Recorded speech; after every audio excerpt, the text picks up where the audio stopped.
More and more companies are looking for talent to hire on LinkedIn, and yet many have not updated their profiles or have not included a storytelling style on their LinkedIn profile, which makes a difference in hiring you or not. Donna Sardula will give us pointers on how to have a LinkedIn profile to attract work and engagement. Have you ever wondered what it takes to have a culture that have employees engaged and fulfilled? Many think that having core values is enough. Today we will be speaking with an expert on culture, Will Scott. Will, welcome. Thank you, Dr. Katrina. Happy to be here. So tell us a little bit, what do you teach that is different from other people teaching corporate culture? Well, one of the things is that I don't just talk about, what's great about culture and why to have a great culture. My program, under the title of the Culture Fix, is very much about the tactical things that entrepreneurs and business leaders can do to achieve a great culture. I do find that that's a common question. Oh, yeah, I know culture is important, but how do I do it? And so that's what I would say is what different. We have this step-by-step 9 deeds in 90 days under the headings of bring a culture alive, make it thrive, and use it to drive performance. So tell us a little bit about your process, maybe not the 9 steps or deeds, but what do you think is the most important in creating a culture? Yeah, well, one of the first things that I like to talk about, and at the beginning of the process, is to involve the entire community, whether it's an association, a company, even your family, but is to involve the entire population.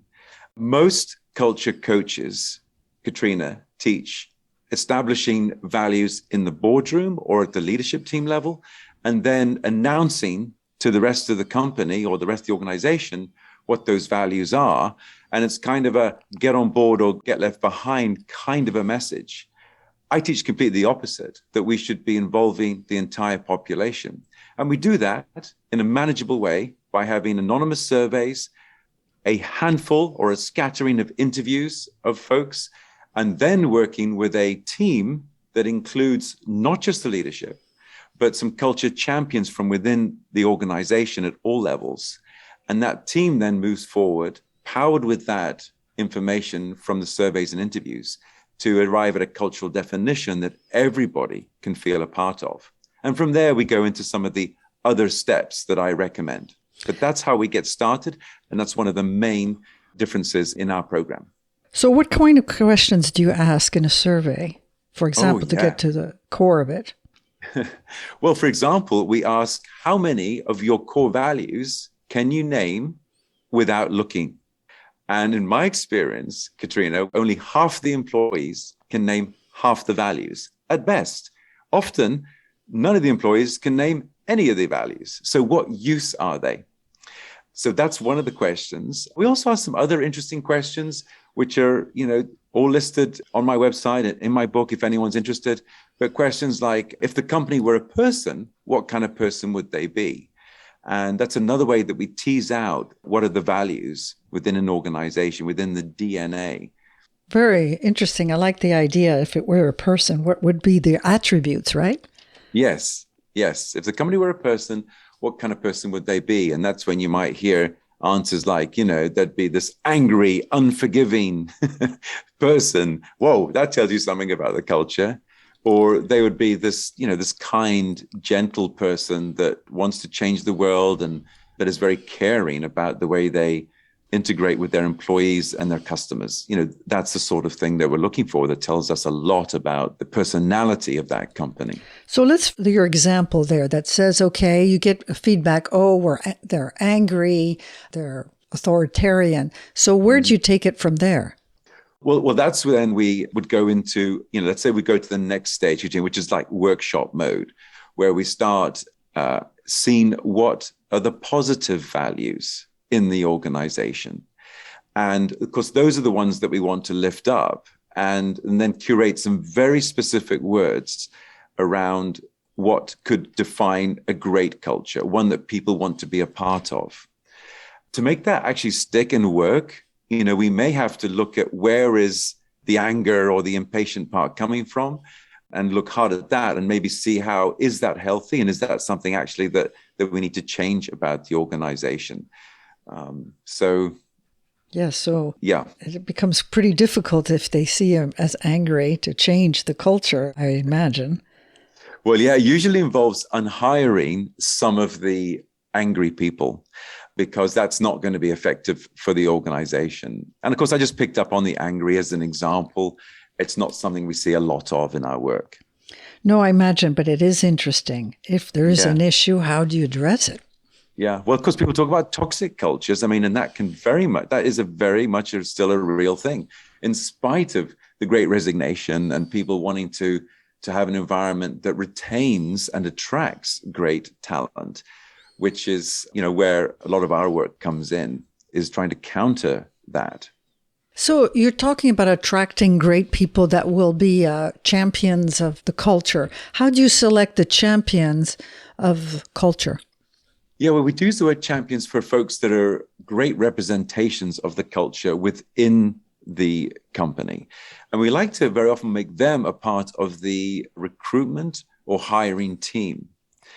And then it's important that they go into those selection, interviews, those recruitment interviews, powered with some behavioral-based questions that are derived from stories from the folklore of the company, which illustrate where the core values of the company are demonstrated. So give us an example of behavior-based questions.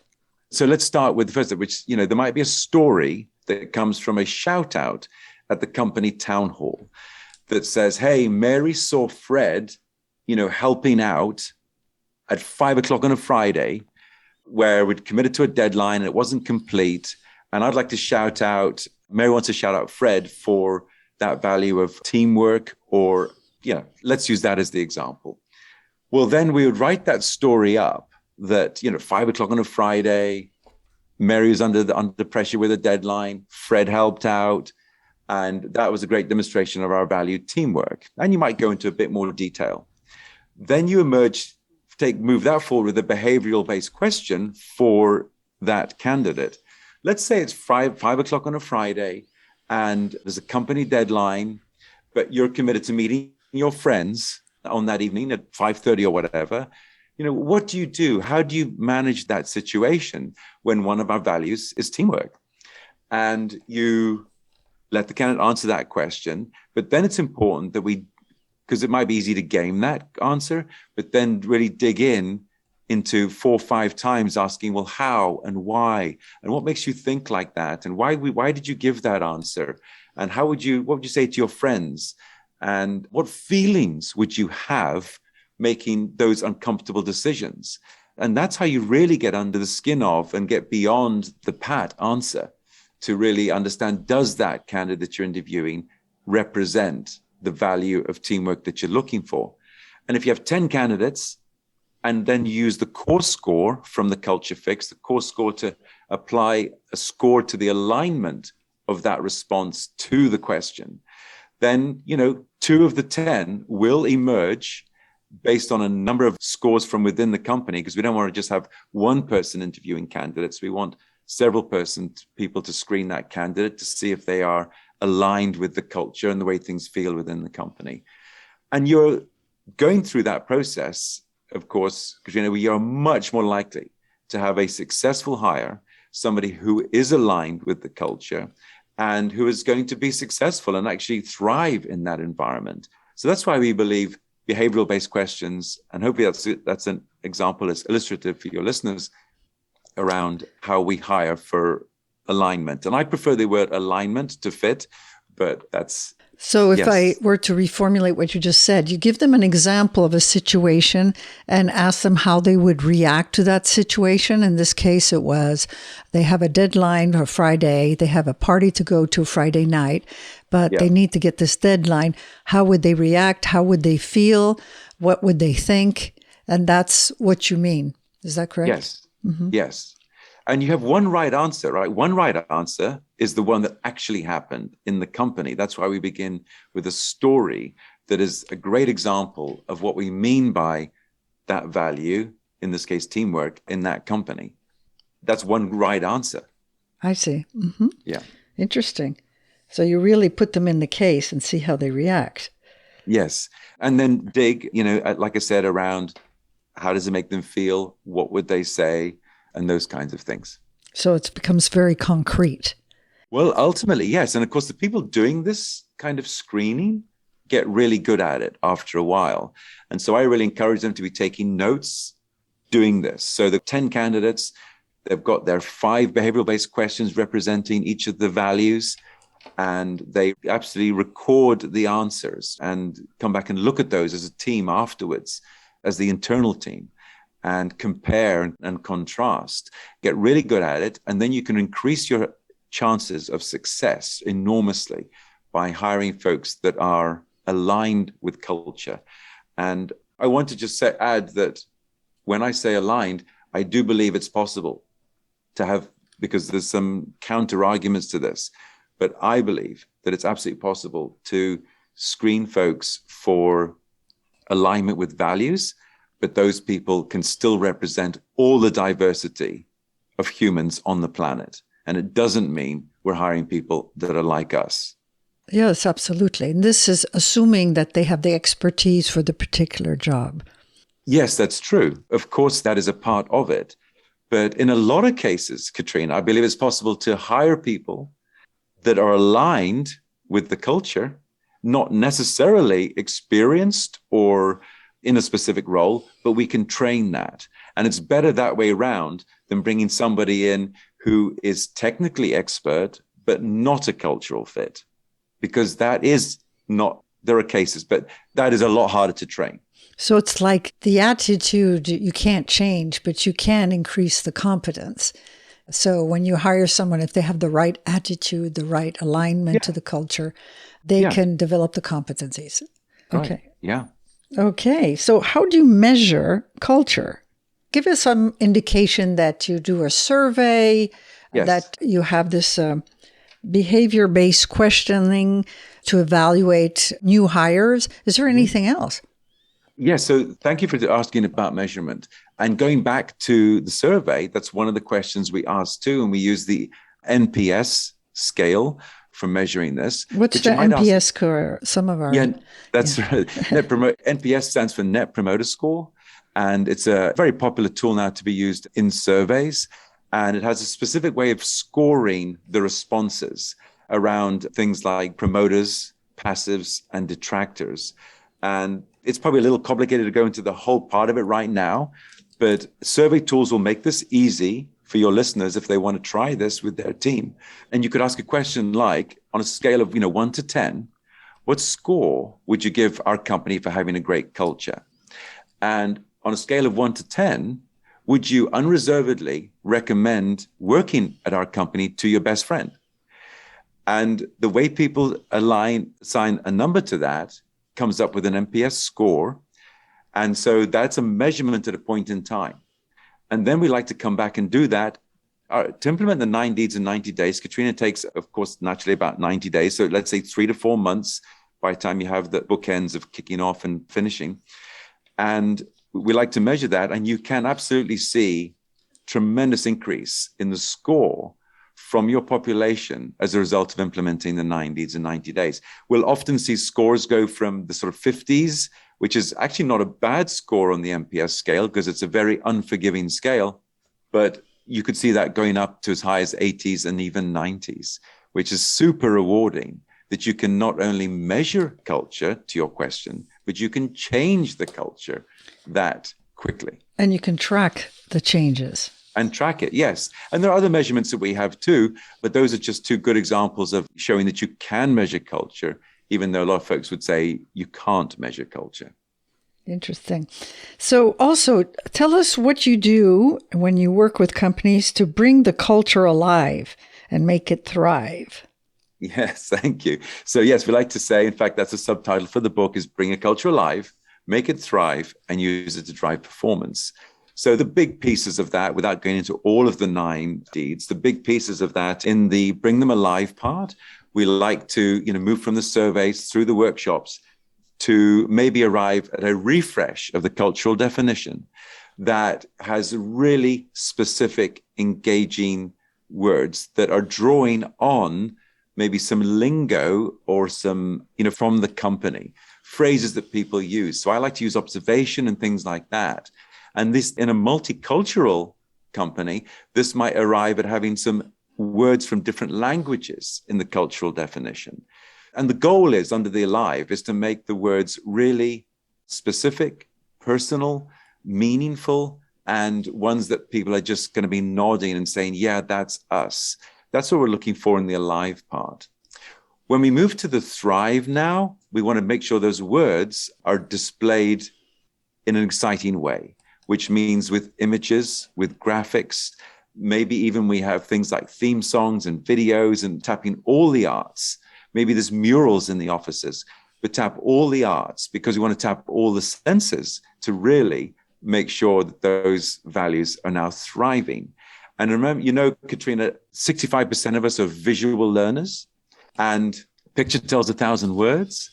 And when we combine, this is research done by Robert Horn at Stanford, when we combine graphics or words with graphics and imagery, we augment the communal intelligence and increase the human bandwidth to remember, to recall, and to deploy the words that we carefully words in the Alive phase. And then finally, the Drive part is where the rubber hits the road. And then we get into sort of the tactics, like I was saying about, how do you hire folks? So behavioral-based questioning there. How do you measure what we call the core score? I touched on that. And then measuring. How do we measure culture too? So those are some of the tactics in the Drive part of the program. So Thrive, you do surveys, workshop, refresh the values to be engaging, use their lingo, use observation to see what is a bit the culture of the company, maybe even use different languages and what's really meaningful for that corporation. And then in the Thrive, you use images and many artistic means of communicating those values. Like what you said, it increases the human bandwidth of understanding and feeling. And you use the, as they say, left and right brain. And yes. then the Thrive is the hiring, the measuring, the Drive, tracking. Yes. The tracking, right? Yes. Wow, that's a beautiful summary, Katrina. I see now why you're so good at hosting podcasts. Well, thank you. And so you also, how does this affect performance, drive performance? Okay, so you mentioned one thing is that by hiring people that have an alignment to the culture, can you just comment a little bit how it impacts really the bottom line? Yeah, absolutely. So, of course, a lot of the things that we're trying to do when we want to lead and manage, associates for performance, is a lot of that is about accountability. And we do have a lot of proven tactics in place for that, don't we? Such as KPIs and job descriptions and different things like that. But I like to think that when we have some values and people are aligned with those values, let's say delivering success, and then we say, what does deliver success? What do we mean by that in our company? And people naturally want to deliver success, right? Then we're appealing to their hearts. So accountability goes up, performance goes up, the results go up when employees are attuned with the values. And they like the people they work with because we've been deliberate about building a culture where people have shared values and shared meaning. And then I'll just add one little sort of cherry on top of all of this, Katrina, which comes out of the Drive phase, is putting words to the why or providing a purpose for the company that is not about revenues and profits and employees and those kinds of things, but is about the goodness that the company does for the world. And this is where we can get things like loyalty and engagement, because 2/3 of all employees are still disengaged in the workplace. What a travesty of waste, around that human potential. If we can give them purpose, then they absolutely will apply themselves more. They will care more about the outcomes of the company. They'll care more about how the deliverables to the customers. And this is all part of culture. So that's how I would answer that question. Yeah, so you really, in the process, give more meaning to what they're doing, And what the company, how it's contributing and making that clear throughout, cascading it down the company. Which has a direct impact on people's performance and how engaged they are and how committed they are and how much work they want to turn out and how much they want to make sure the result is a good one for the customers and the clients. Very interesting. So we're coming to the end of our podcast, but just one last question. Anything else that listeners can implement after listening to you? Well, yes. So for sure, if anybody, wants to go through the 9 needs in 90 days, they can simply, buy the book or reach out to me. And it's literally a workbook where they can step through. At the end of every chapter, Katrina, is a workbook that they can apply. And if they do this over a series of weeks, they will absolutely transform the culture and maybe get to the culture that they always dreamed of. So that's one, tactic that sort of covers our whole program of what we call culture fulfillment, or fulfilling the culture to where it could be. So tell us, please, the name of your book, where they can get it, and where they can get hold of you. Yes. Well, so the book is called The Culture Fix. That's the textbook. Do these things in this order and get this predictable result. Then we also have The Gift of Culture, which is the fable of a coach going into a company and helping them implement the 9 deeds in 90 days in a storyfied version. So some of your listeners might prefer more of the textbook or more of the fable version. And that's another way that they can get help, is they could get one of my coaches from the Culture Fix Academy to help them implement this. Because I know that a lot of entrepreneurs, business owners are busy and they can read the book, but they still would like help. And, our coaches bring a lot of great skills to that process. Absolutely. Thank you very, very much. Will, it was super interesting. Thank you. Well, you're welcome. Thank you for having me on the podcast. Thank you for listening to the Excellent Executive Coaching Podcast. You can subscribe to all future podcasts at excellentexecutivecoaching.com. Join us each Wednesday to learn more about the latest trends in leadership techniques and bring your coaching to the next level. To learn more about Dr. Burrus' CEO Mastermind, use the contact form at excellentexecutivecoaching.com.